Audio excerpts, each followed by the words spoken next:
Following the announcement of the ADC election results, Minister Tinku Roy conducted an official visit to the Ramachandra Ghat and Asharambari constituencies on Saturday to offer support to BJP activists and their families reportedly affected by a surge in post-poll violence.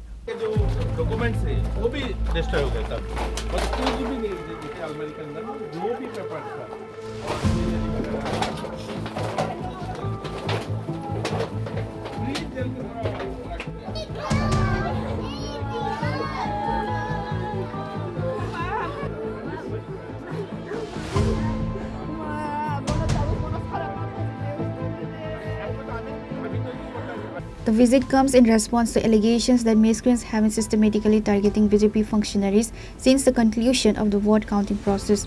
Minister Roy personally inquired about the well-being of the victims, took stock of the damages caused by the attacks, and offered his support to the grieving party members.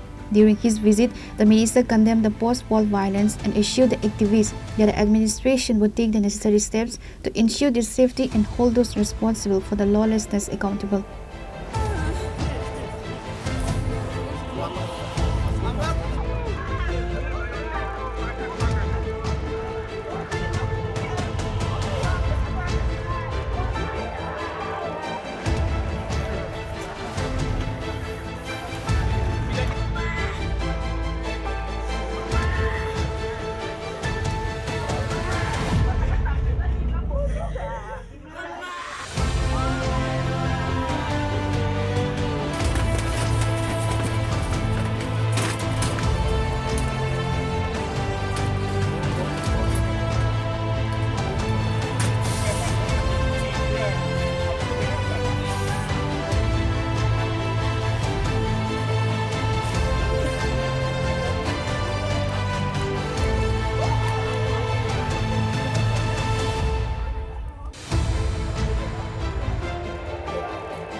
পর কিছু কিছু এলাকায় গোটা রাজ্যেই সেটা সিপাহী জেলা বা আমাদের ওয়েস্ট ত্রিপুরা এখানে কোয়াই রামচন্দ্র ঘাট আশারামবাড়ি কোলাই চাম্পাহর এগুলো এরিয়াতে কিছু কিছু ছোট ছোট ঘটনা ঘটেছে এবং কিছু জায়গায় বড় ঘটনাও ঘটেছে। আমি সকলের কাছে আহ্বান রাখবো, দেখুন গণতান্ত্রিক ব্যবস্থায় নির্বাচন হবে, হার জিত হবে, এটাই স্বাভাবিক।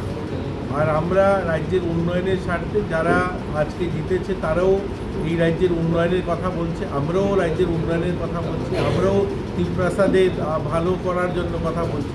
তো আমরা চাই দেখুন হার জিত হয়েছে, কিন্তু কোনো ধরনের যেন ঝামেলা না হয় এবং শান্তি শৃঙ্খলা বজায় থাকে। এবং আজকে আমরা এই কোয়াই জেলার অন্তর্গত কৃষ্ণপুর বিধানসভা রামচন্দ্র ঘাট আশারামবাড়ি এলাকার যারা রয়েছে তাদের সঙ্গে কথা বলতে এসেছি, তাদের যে সমস্যা যেগুলো কালকে হয়েছে এগুলো জানতে এসেছি। তো আমি আশা করব এগুলো ঠিক হয়ে যাবে এবং প্রশাসন কাজ করছে, 1-2 দিনের মধ্যেই স্পিডলি আবার এরা বাড়িতে সবাই থাকবে।